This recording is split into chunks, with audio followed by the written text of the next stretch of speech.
आज नांदेड शहरामध्ये एक गरोदर मातेची हत्या म्हणता येईल त्यांना। डिलिव्हरीसाठी फोर्टिस स्टार हॉस्पिटल म्हणून जे दवाखाना आहे, या दवाखान्यामध्ये या ठिकाणी डिलिव्हरीसाठी ऍडमिट केलं होतं।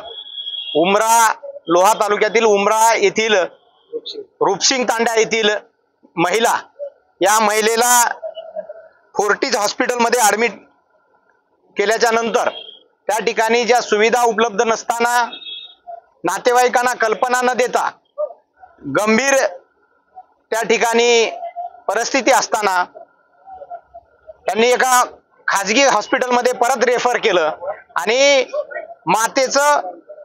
गरोदर मातेचं या ठिकाणी खून झालेला आहे। नातेवाईकाच्या वतीने आमची मागणी आहे, दोषी डॉक्टरावर, जे डॉक्टर आहेत दोषी पुरुषोत्तम भोरगे म्हणून, या डॉक्टरावर गुन्हा दाखल झाला पाहिजे। या ठिकाणी आम्ही नातेवाईकांनी आपला जबाब नोंदवलेला आहे। भाग्यनगर पोलीस स्टेशनच्या हद्दीमध्ये हे प्रकरण येतंय।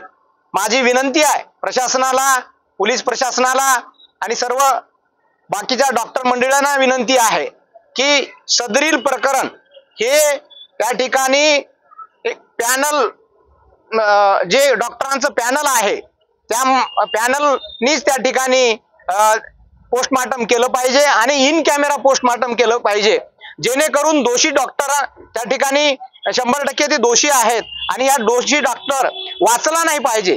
कारण हे यानंतर जे घटना आणखी त्या ठिकाणी होणार आहेत, जेणेकरून जे या गरोदर मातेस मृत्यूस कारणीभूत डॉक्टर आहे, पुन्हा अशी घटना होऊ नये म्हणून या दोषी डॉक्टरवर कारवाई झाली पाहिजे, ही आमची मागणी आहे, विनंती आहे। इन कॅमेरा या ठिकाणी हे पोस्टमार्टम झालं पाहिजे आणि या डॉक्टरवर गुन्हा दाखल झाला पाहिजे।